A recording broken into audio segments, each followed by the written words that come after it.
Welcome to the Living Hell podcast. I'm your host, Jo Doyle. In this second episode, we'll hear from Raphy, a 27-year-old who has suffered through and continues to manage life with several different health challenges and diagnoses. These include PCOS, Endometriosis, Adenomyosis, chemical menopause, egg freezing, and chronic fatigue. In meeting Raphy, who is warm, bubbly, positive, and has a great sense of humour, you'd have no idea just how much she's been through. She's incredibly inspiring and equal parts knowledgeable and fierce when it comes to advocating for her own health and when it comes to advocating for other women who are suffering with endometriosis and other chronic illnesses. So, hi and welcome to Raphy. Thank you for joining today on Living Health Podcast.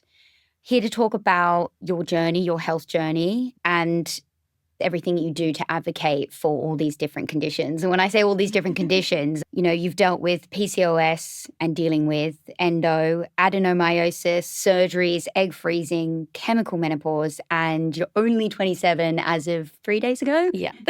Happy birthday. Thank you. I think it's amazing that you're here today to talk about it. And I know you do a lot of work, like I said, with advocating for these health conditions and people that suffer from it. So thank you for being here. I usually start with a question on either sleep cycles or period cycles, but I'm going to ask you, how was your last period cycle?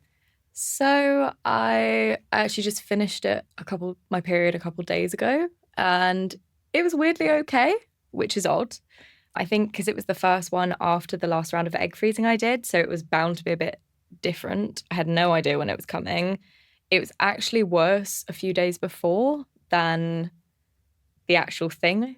Like the actual period wasn't as bad as the days leading up to it. Like I had to miss work for 2 days in the luteal phase. And then I was able to go to work during my period, which is unheard of. But I did turn up in trackies with a hot water bottle down my trackies and was a bit like, well, at least I'm here. Yeah. And no one cared. So it was fine. It's a weird one because it's been a long cycle because of the egg freezing has just thrown everything completely off kilter. But it's been fun. I'm glad to hear it was good. You do look well. Okay, let's get stuck into it. So I want to start with how puberty was like for you. Do you remember your first few cycles and what that was like? Yeah, I started it, I think I was about 12. And I think most of my friends started at like 10, 11. So I was a little bit behind in that terms of age. But I remember it being painful, like right off the bat. And being really uncomfortable, but assuming that was normal because everyone was like, oh, you get cramps, it's fine. And it was painful, but it wasn't debilitating. I was still going to school, but it was really irregular. I think it's always been irregular, really. And I went on the pill at 13, so I only really had a period for a year or so. And it was bad, but it was inconvenient. It was really inconvenient. But I didn't think it was unusual compared to other people. Now I look back and think it wasn't great. I don't think it was that bad at the beginning, just really irregular and heavy, very, very heavy. And then maybe looking into your 20s, did anything start to shift or change? I don't know if you came off hormonal contraception. So I came off the pill at about 18. And that was when I had the first thing that really I noticed as something's wrong was I referred to it as my monster period, where it was like 2 weeks long, debilitating, couldn't stand up straight. I went to the doctor about it and they were like, oh, it's just a heavy period. It's probably because you came off the pill, gave me some methanomic acid or something, which kind of helped a bit. But after that, every period was just appalling but really irregular. I'd have somewhere between 6 to 12 weeks in between periods. So in that sense, it was good because I didn't have one so often, but I knew that wasn't right. And I was going to the doctor about it and because other symptoms were coming up, like bowel symptoms and all of that. And I'd get blood tests. Nothing's wrong. You're fine. It's just a heavy period. It's just a bit painful. Take some paracetamol. And obviously none of that worked. And it was when I was about 22, 23, I think, when I was living in Manchester with some of my best friends and my periods were getting so bad, really, really bad, and so irregular. And I remember walking down the street with my friend and just dropping to the ground. And she was like, are you having a cryptic pregnancy? Are you giving birth? Because I was in so much pain. And I was like, I don't know, maybe, who knows? And it was awful. And that's when I was like looking into what was going on and chasing up with the doctors more. And that's how I got my PCOS diagnosis, really. I mean, that sounds really scary to be a young woman feeling disconnected from your body. Yeah. How did your friends support you at that time? Did they kind of get it? They had similar experiences or not really? No one in my group of friends had any diagnoses at that point, but quite a few people had really severe periods. And we'd heard of the word endometriosis, but all we knew about it was that it was bad periods. And a friend had gone and had an ultrasound and they said, no, you're good, which obviously we now know ultrasounds don't always show up anything. And I didn't think that was me. I just thought because of the irregular periods, it must just be PCOS.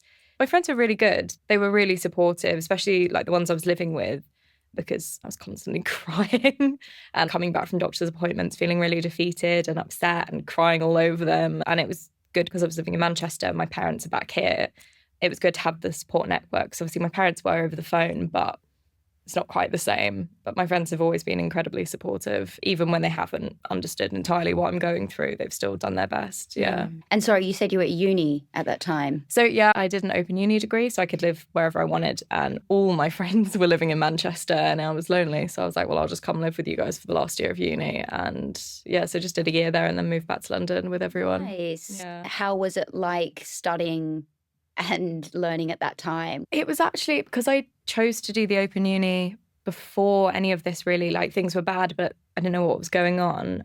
I knew that I wouldn't be able to handle going to a physical university anyway. I've never been very good at like attendance with school or anything. And the open uni seemed like the best bet for me anyway, because I could do it from home. And because I, at the time, didn't know I had chronic fatigue. So it was exhausting. It was a lot of work. And obviously, because there's no structure or anyone there telling you need to do this, this, and this. So it took quite a lot of discipline, which I'm not necessarily very good at, but I made it through, finished it. Yeah. That's amazing that you were able to get through it, because that's not easy, I can imagine. So now on to November 2021. Yes. Where you had your first diagnosis for PCOS, but then shortly after you were told you had endo.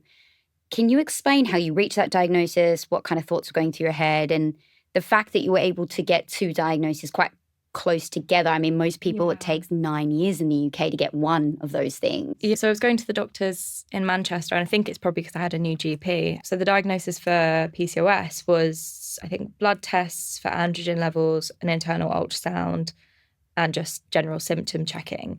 And so November was when I got the PCOS diagnosis. And that I thought, that's it, that's everything. That's why I'm experiencing all this pain and irregular cycles. But I called a couple of weeks later to ask for some more cocodamol or whatever pain relief it was that I was getting at the time. And they were like, why do you need that? And I was like, because of the PCOS pain. And they were like, no, that shouldn't be causing that much pain. And then the GP essentially said, well, that's definitely something else. Didn't say any like names of anything, just said, we need to refer you to gynae. So they're going to need to investigate that because you shouldn't be experiencing that. And I was like, okay, really threw me off because I thought I finally got answers. Yeah. And now turns out that wasn't the answer. So they put me on a wait list, which I was told I wouldn't be seen for at least, I think it was something like 10 months. And I was like, I have no idea what's going on. And my grandma, who passed away a couple of years ago, she at the time was like one of my biggest supporters in my health because she was really stressed about it as well. So she very kindly paid for me to go see a private consultant in Manchester. And I had one appointment with him, explained all my symptoms. It was the first time I'd had an appointment that lasted longer than 10 minutes. So I was like, wow, asked me all questions from like puberty to now, past history, everything. And he said, it sounds like you've probably got endometriosis, but we can do a scan, we can do an MRI to find out, but it might not show anything because it only shows like usually stage 3 or 4, if that.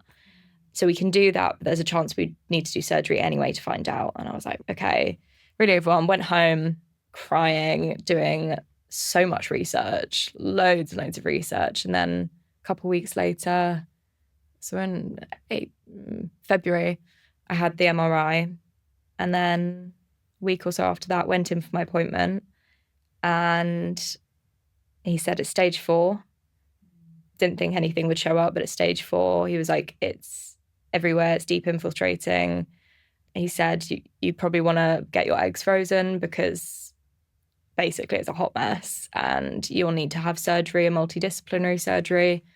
because of the involvement of your bowel and patch of Douglas. And I think that's all that was really involved at that time. Later, more was involved. But so he said all that, and it was very overwhelming. And obviously, having that surgery privately is very expensive. So I couldn't do that. So I knew I had to go back onto the NHS waitlist. And I remember just getting in an Uber, sobbing, this poor Uber driver, back to my house with my best mates, and just walked in and just floods of tears, like fell all over them crying. And yeah, it was a big, big moment.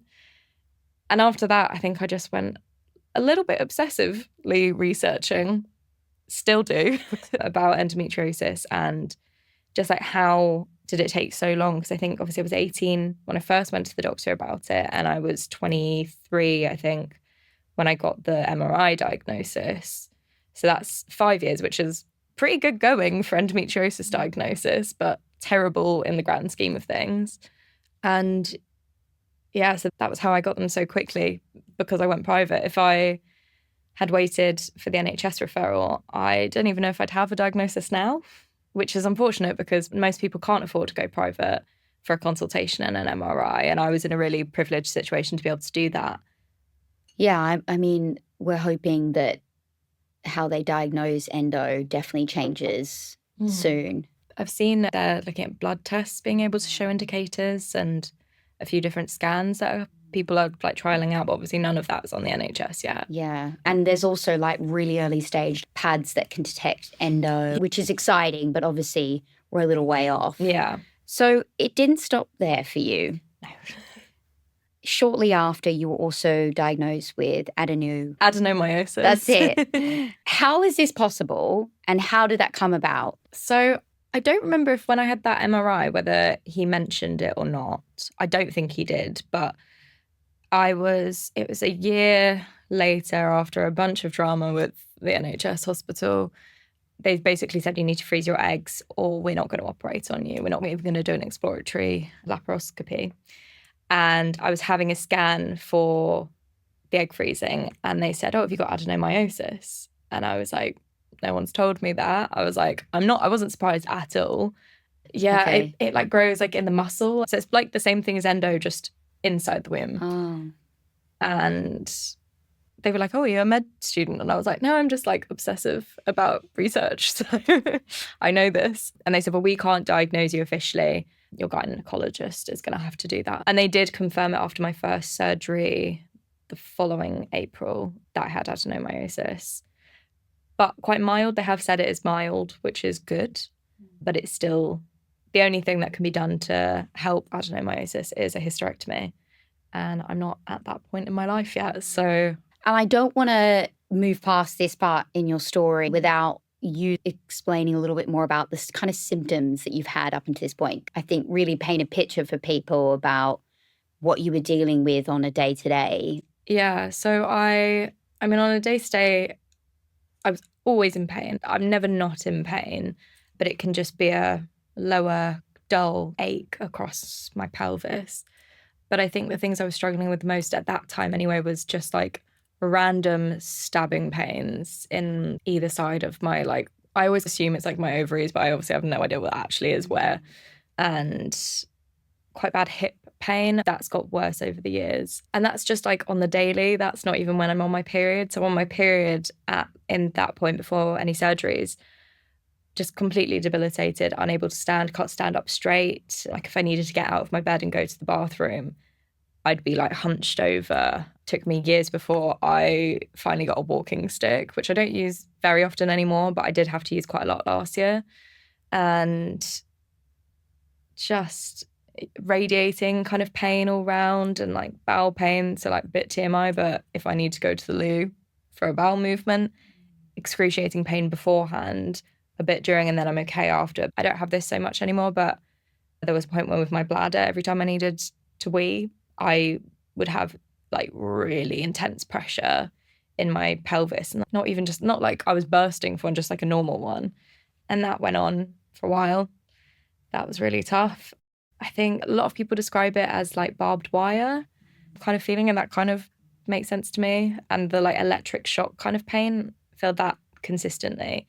That's the pain, the kind of electric shock, stabby pain is what I remember the furthest back. Like as I was younger, thinking everyone has this. This is normal. And I remember saying to my friends after my diagnosis, do you not feel this? And they were like, no. And I was like, I thought that was normal, which is why I've never flagged it before, because I assumed everyone felt that. So yeah, that's the kind of pain I was feeling, still do. Following you on socials though, you're such a positive person. Like even now you're like smiling and you have like such aura about you. How do you keep positive through all of that? Oh, I don't. Not at all. I mean, I can be quite positive, but I can also, I think I don't show as much as of the kind of the awful side of it. And I want to show more of it. But those things like when I did a few reels of like day in the life with endometriosis, they're usually days where I'm still able to do stuff, but I'm in pain. But the days where I literally can't do anything, like that would just be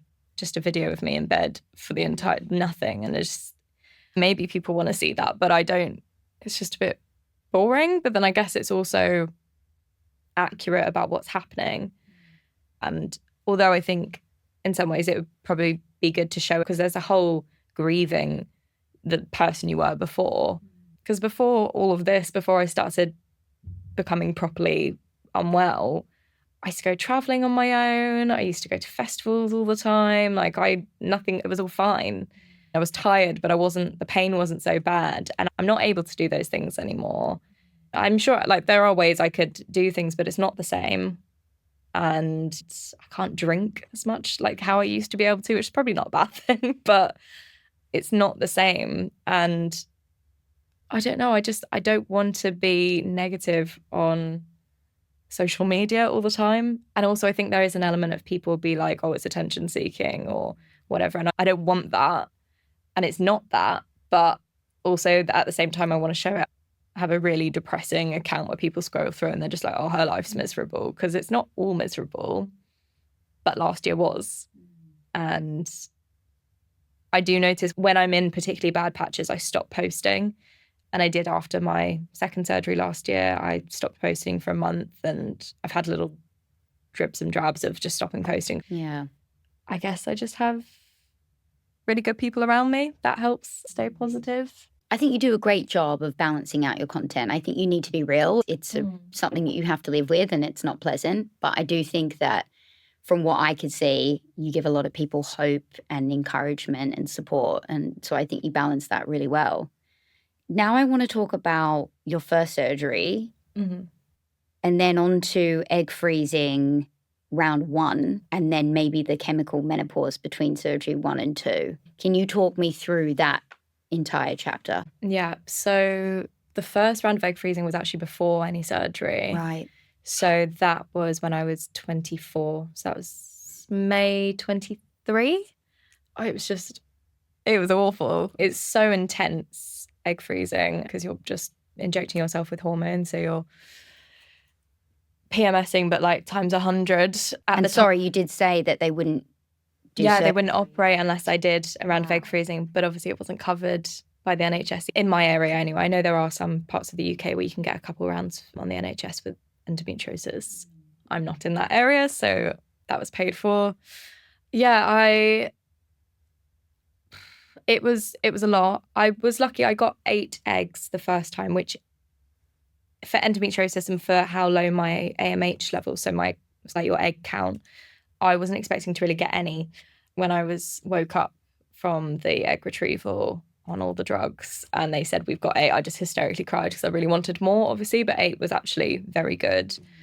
It took a lot out of me physically. I think it probably flared up my endometriosis a lot because at that point none had been removed and I was a mess. I was crying a lot, but got through it. Finished that and was like, great, I've got 8 in the bank. Now I can have surgery. Took about 6 months before the doctor at the hospital agreed to put me on a wait list for surgery, even though he's the one who said, you need to freeze your eggs or we won't operate. I'd also been told by loads of consultants that I needed a multidisciplinary surgery because of the involvement of my bowel and my bladder. this doctor said, oh no, you'll be fine with the solo surgery. It'll be on a weekend because we're not worried. And I was like, don't think so. My dad came into appointments with me from now on because he actually listened to my dad, obviously. Yep.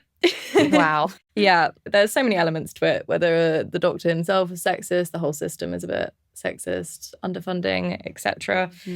But anyway, my dad basically yelled at this doctor, and I got a call a few weeks later and I got moved to a different surgeon, and he said, we are going to do a solo surgery, but it's going to be on a weekday. So there will be a bowel surgeon and what are they called? Urologist. They're the bladder people.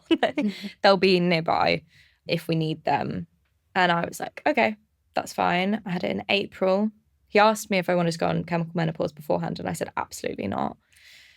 And had the one in April, woke up from the surgery and said, was it stage 4? And he said, beyond stage 4, and apologised and said that it should have been multidisciplinary. We didn't take very much. We are going to need you to go on chemical menopause, Zoladex, until we do a further surgery in 6 months. And I was like, right, okay. So it was nice to wake up in a way and be like, I was right. Could have listened to me. But also now I had to do chemical menopause, which I had been adamant that I wasn't going to do. And I didn't really have a choice because they said if you don't do it, because I was too inflamed basically, and the risk of blood loss was too high if I didn't do it. So I had it the next morning. I woke up, they gave it to me. It's like a fat needle, huge. It's basically a tube that goes in your belly, and it's an implant. And how old were you at this point? 25. Wow. Going through chemical menopause. Yeah. And monthly stabs in the stomach, which hurt a lot. And it just immediately, I think the first it's hard to say in the first month what was chemical menopause and what was post-op, because I get quite emotional after anaesthetic anyway. So the first couple of weeks, there was a lot going on and I was really struggling with it mentally. But I think I started to notice the effect of the chemical menopause probably in the second month, because for the first 5 days after each implant, I would be insanely depressed and angry. And I'm not an angry person, never have been, but I would be so angry at the smallest things. I'd get really, really pissed off.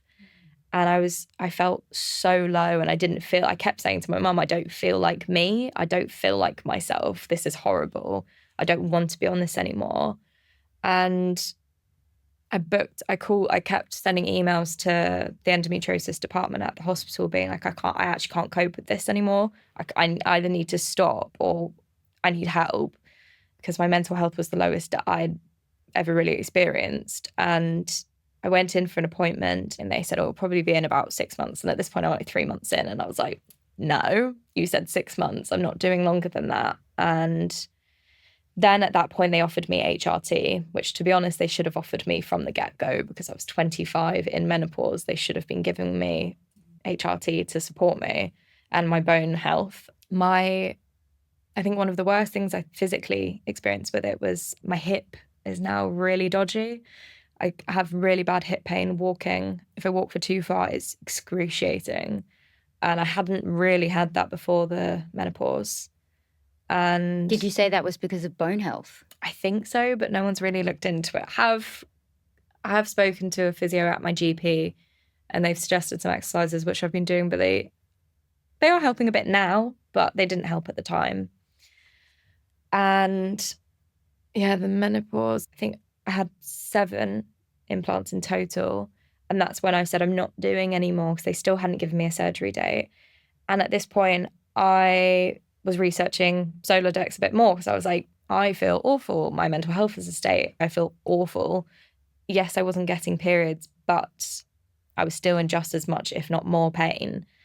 And I found out that Zoladex, anyway, I'm not sure about the other ones like Prostap and stuff, but Zoladex has only been clinically trialed for endometriosis up to 6 months. Beyond that, it's up to the doctor's decision. But originally, I think it was for prostate cancer, and lots of people who are doing chemo and stuff use it. But it's not actually made for endometriosis, and it's not tested beyond 6 months. So I was like, you're now putting me in a position where I'm on a medication that you don't know the long-term effects of it past 6 months. And my dad, bless him, emailed, I think it's AstraZeneca, the people who manufacture it, and got the information about that. So I had it in black and white writing from the manufacturer that it's not for endometriosis past 6 months. And I was like, I'm not doing it. Still didn't hear anything, still no word on my surgery. And I had to make a PALS complaint because no one's responding to my emails. I'm really struggling and I'm just not hearing anything. I spoke to PALS and then suddenly I get a call saying your surgery is booked for, I think it was a couple of weeks away. And I was like, right, so it takes making a complaint is the only way you can actually get the surgery that you need. So I had my second surgery first week of November 2024. And I think it was 8 hours long, maybe 6 to 8 hours. The difference from waking up in the second one is in the first one I woke up and they gave me Oromorph and then they gave me paracetamol. And I was like, I don't even take, paracetamol does nothing for me on the daily and you're giving that to me after surgery. So I agreed with them this time I'd have a pain pump for morphine. And I woke up and I was in a room on my own, which was odd. I wasn't on the ward and I'm really grateful for it because I ended up staying a whole week because I just kept getting infections and morphine pump was great. Yeah. The first 24 hours, I was just off my face and I couldn't not be because every time it wore off, I was in such bad pain. Yeah. Thank God you got that. I was there for so long. And I kept getting bladder infections because they put ureteral stents in, which were meant to be temporary, but I had to keep them in for a month. So they're like tubes in your ureters. That was causing an issue. So I couldn't go home because I was getting up and down from my bed going to the loo constantly because I had an infection. So I had an IV antibiotic drip.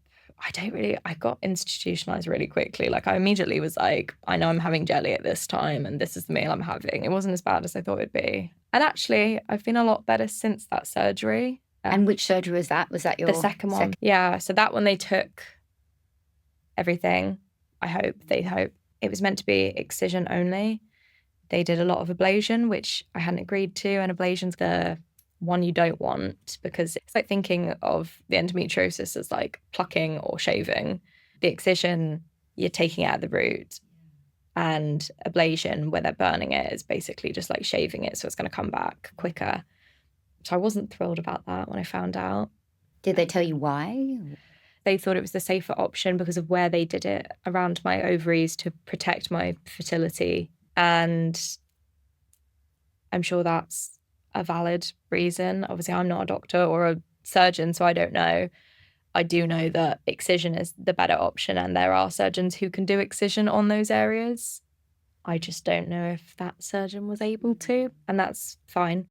Yep. I do want to ask about as well, you said you had to bring your dad to some of the appointments. You shared a really relatable and thoughtful quote online, which is, it's normal to feel defeated and medically burnt out. Advocating for yourself is exhausting. You've done such a good job of advocating for your own health and also for others. What would you say to someone listening to this to help them advocate for their own health? What advice would you give them?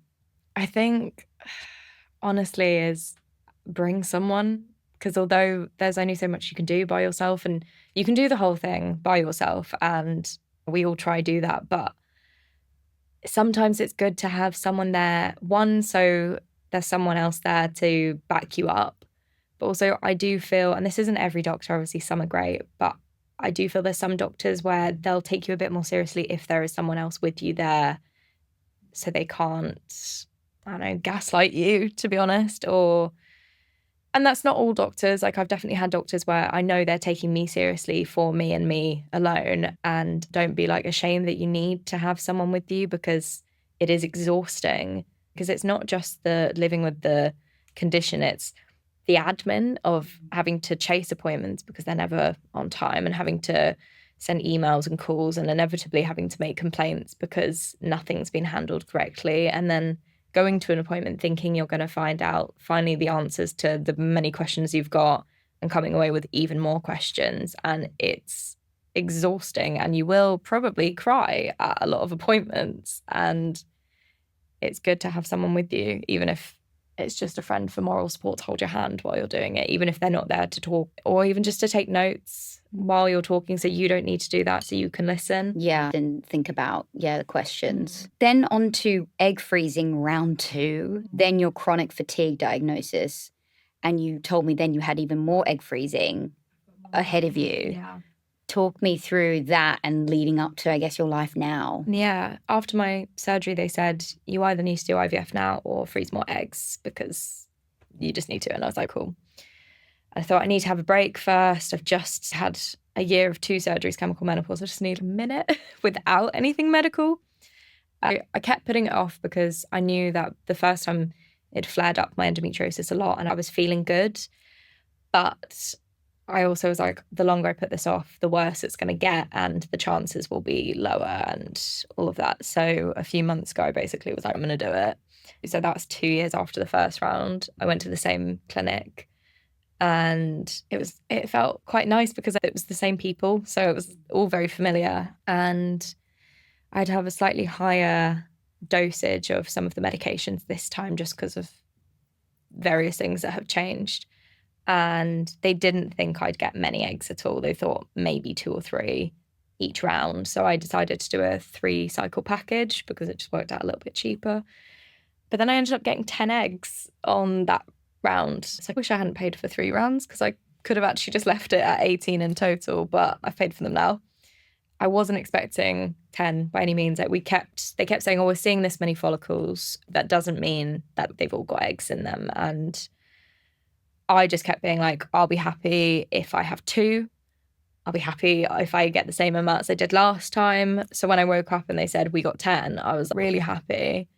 Yeah, it was so good. I was so shocked. And my mum was with me both times. So that was great. And yeah, emotionally and physically really intense because your ovaries get so big. Like, I think someone said like they can get to the size of an apple. Wow. And you've got 2 of them. I do anyway. And they get really heavy and you just feel so much pressure. And because my ovaries are a bit stuck to my womb, because that's happened already since the last surgery, it's a lot of tugging. Because I remember going in for one of my scans and being like, okay, I'm actually having quite a bit of pain on the left side. I'm a bit worried because there are lots of risks of ovarian torsion. And she was like, it's because it's stuck to your womb. So it's probably just pulling it a bit. And I was like, oh, okay, that's gross, to be honest. It's so much pressure and I got so bloated. Yeah. Can you delay the egg freezing? Can you say, look, can I do this in 5 years? I have to do it within 1 year of the first one. So my plan is to do it in the new year. So I've got the rest of this year with no more medical drama. And then I really hope no more medical drama this year. And then start the year off, get it done, and then hopefully call it a day on all of that for a while, I hope. Yeah. You talked about the apple cider vinegar documentary on socials. And I'm also thinking about how do you manage your symptoms? Both, obviously, it sounds like you're on medications, but maybe nutritionally or naturally. What do you make of that wellness scene and how do you, if you apply it to your life? Yeah, I'm a big believer of doing everything you're told by the doctor, but also covering all your bases outside of that. Like my mum's really big into crystal healing and all of that stuff. And I like to do those things as well, as long as I've covered my back on the like medical side that the doctors have said. I do like things like CBD balms and stuff and trying to eat anti-inflammatory where I can. I'm not massively strict about it just because I'm just not. Well, you have to enjoy life, right? Exactly. And I know things like going for a pint with my friends isn't going to be great for my endo, but also I'm in my 20s and I'm not going to not have a pint. And I know I should have a really strict sleep schedule and right amount of water and all of that. And I do that to an extent, but I do feel there is an element in the wellness community online that can be a bit pushy about it and a bit like, if you're not doing this, then it's your fault. That's your fault that you're not feeling better, because if you were following step 500 steps about this approach that I'm taking, then you would feel great. So there's quite a big thing about the anti-inflammatory protocol online, which works for a lot of people. And one of my friends has done it and it really worked for her. I haven't done it just because, quite frankly, it's a lot of work. It's another thing to apply to you every day. And I'm not at a place, it's just not convenient for me to do that right now. But a lot of people do it and it doesn't help them at all. And you don't need to buy so-and-so's guide about how to do it. I mean, there are some really helpful ones, definitely. And I've bought a few of people's guides before being like, maybe this will help me. I try everything, basically. And if it works for me, it works for me. The main things that do work for me is CBD products and heat. And I think those are the main things that most people already are doing. And it's hard because I think supplements and some of these more natural things do have their own risks, and you have to do them in moderation, and supplements aren't regulated. So you got to do a lot of research. And I can't tell you how many supplements. I have a drawer in my room, which is basically like my pharmacy. And most of it is just various supplements I bought being like, that will do it. That will cure me. Obviously, it's not going to. I switch between multiple different supplements. I think the main ones I take are vitamin D, mainly because I live in the UK and I need it. Omega, usually, it's varied because of the egg freezing. I was taking like preconception vitamins, which looked really weird in my kitchen when people came around. Oh, trying for a baby on your own? I'm like, nope. I will try anything, to be honest. I will try any supplement. If someone's this one really worked for me, I'd be like, great, I'll buy it. And I will try it. And if it doesn't work, it doesn't work. I had my own journey, like coming off the pill and trying supplements, and they do work, but also there's got to be some point where you wean off them and you're eating those foods and you don't want to overdo it because they can go the opposite way. I want to talk about relationships. Obviously, we spoke about friends, but how do you maintain friendships throughout all of this, and how, like, romantic relationships too? Friendships, I think I'm just very, very lucky with my group of friends. I know I can lean on all of them and they can lean on me. But at the same time, none of them have been going through the same thing I have. So there's only so much they can relate or understand, which is why I've made quite a few friends like in the online endometriosis community. I've got a little group chat with 3 other girls who have their own, who are content creators. And we talk every day. I can talk about all of it with my friends who aren't going through it. It's a bit boring if I'm like consistently talking about endometriosis, because it is boring if you're not like obsessed with it / have it. So I have my endo friends as well, and that's been really, really fun. We'll send each other our content being like, do you think this is stupid, or can you fact check this for me, or have a blah blah blah. And it's really nice. In terms of romantic relationships, it's been a mixed bag.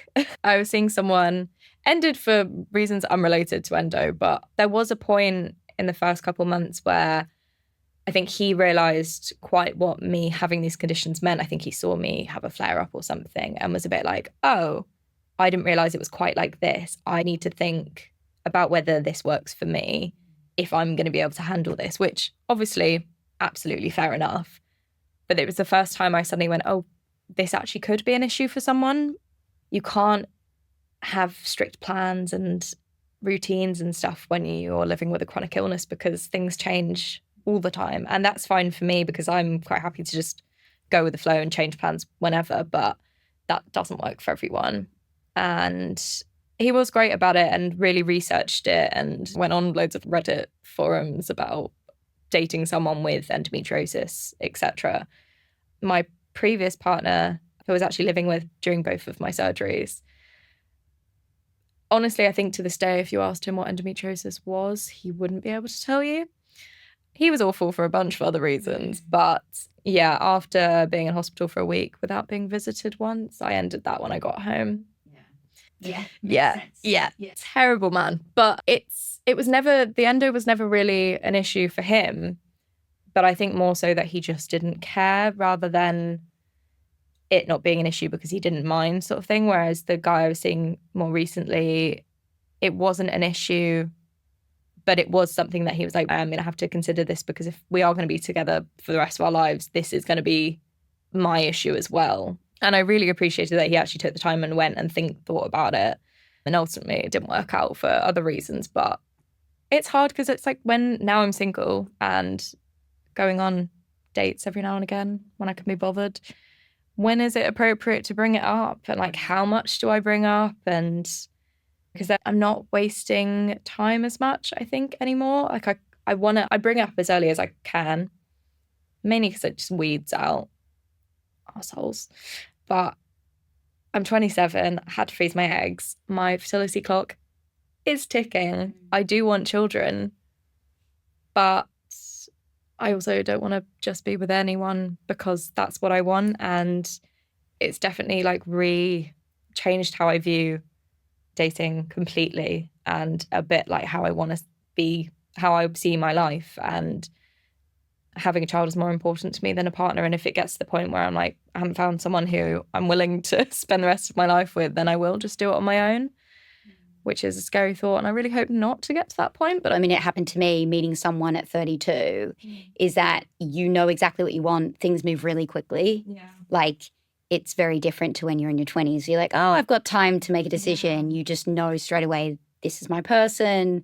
And in a year, a lot can happen and you can be very committed. I think it's because before any of these diagnoses, I'd never really thought about the future that much at all. Like, I knew I wanted kids, but I wasn't really, I was like, oh, I'll do that at some point.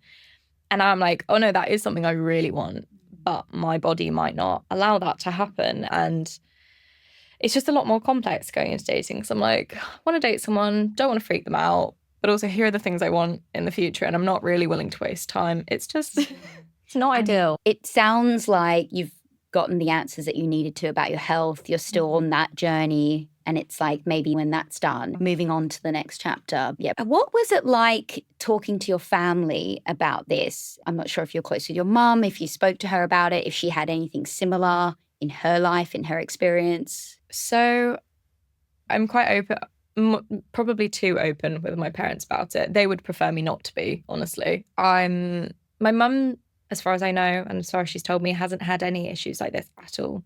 Her mum, though, my grandma, she did mention to me something about endometriosis, but it was such a passing comment, and I didn't question it more, and I should have questioned it more because she's not with us anymore.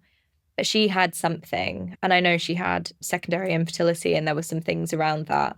And she did mention something about ovulation. I can't remember, but my grandma definitely had something, but my mum's not. And she's not had that issue, any of this kind of issue, but not that she's told me anyway.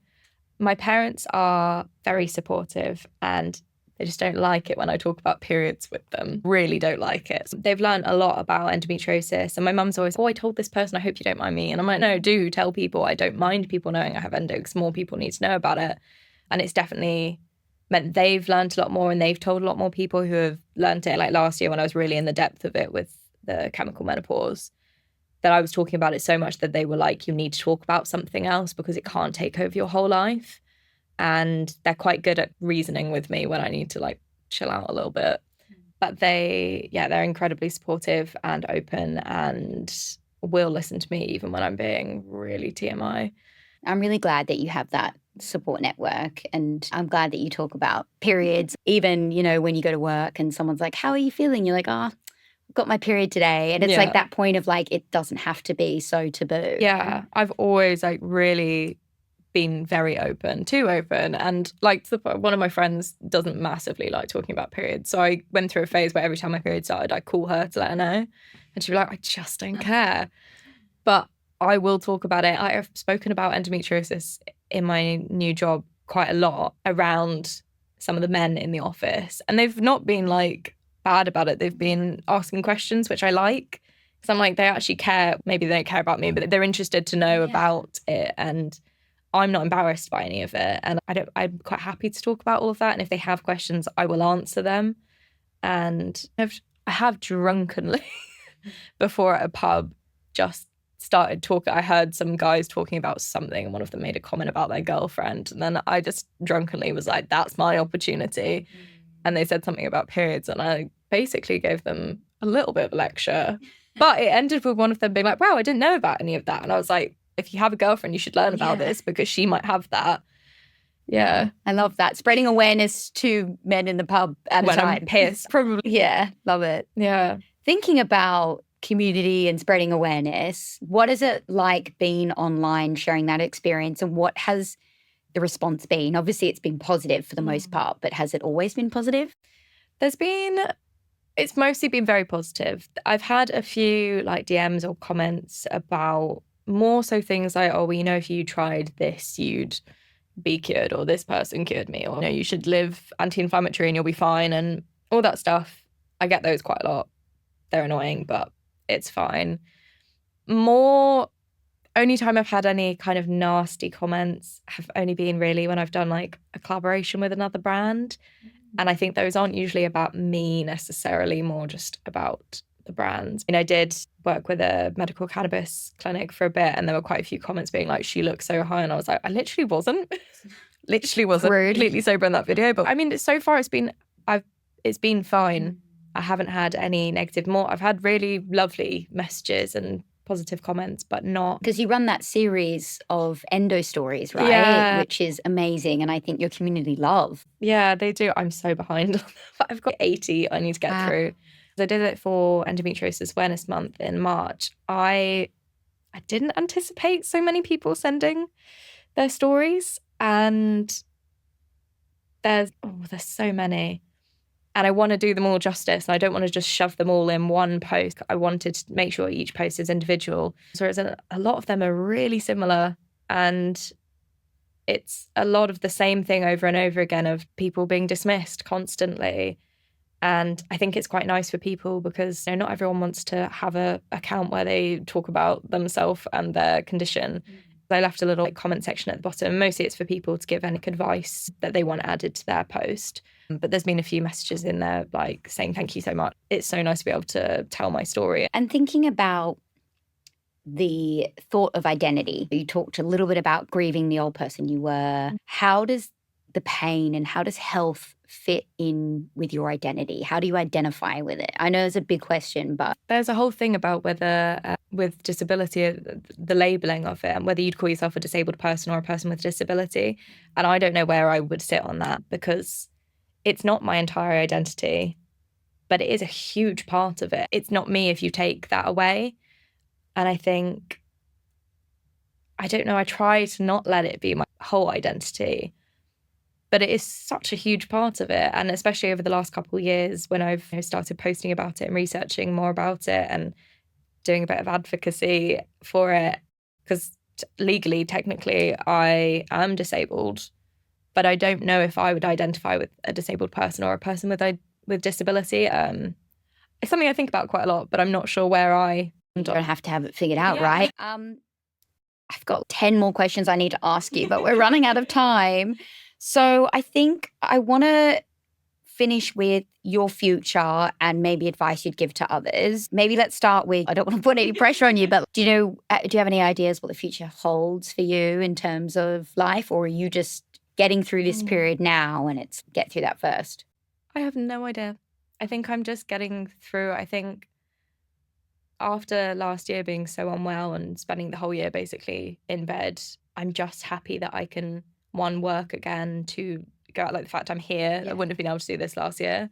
And then I'll figure out everything else at a later date when it comes. You deserve to spend this year, the rest of this year, just enjoying a little bit, the best you can. Yeah. What advice would you give listeners who might be struggling with these different conditions? If you could tell them anything right now, they're in the thick of it, what would you say? I wish I could say something like it gets better, but it doesn't always.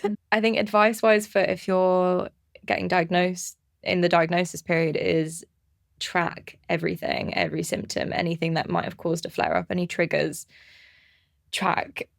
Just track everything, make notes, go to appointments with questions. I've got a notebook, it's like a Hello Kitty notebook or something with everything, all my details from appointments, any symptoms. I've got all like appointment letters are in there. It just makes life so much easier if you have it all in one place, because everything else is such chaos that if you just have that organized, and lean on people if you can. And if you don't have anyone in your life you can lean on, it's quite good to get involved in the online community because most people are really lovely, and I've made some, I would say, probably friends for life through Instagram, because it does make a difference because it's incredibly lonely. We'll make sure everyone has your details so they know where to find you and join your community and follow along with everything that you're doing to help anyone with those conditions. And well done, and everything that you've been through and how far you've come and how many people I'm sure you've helped with everything that you've done. Thank you.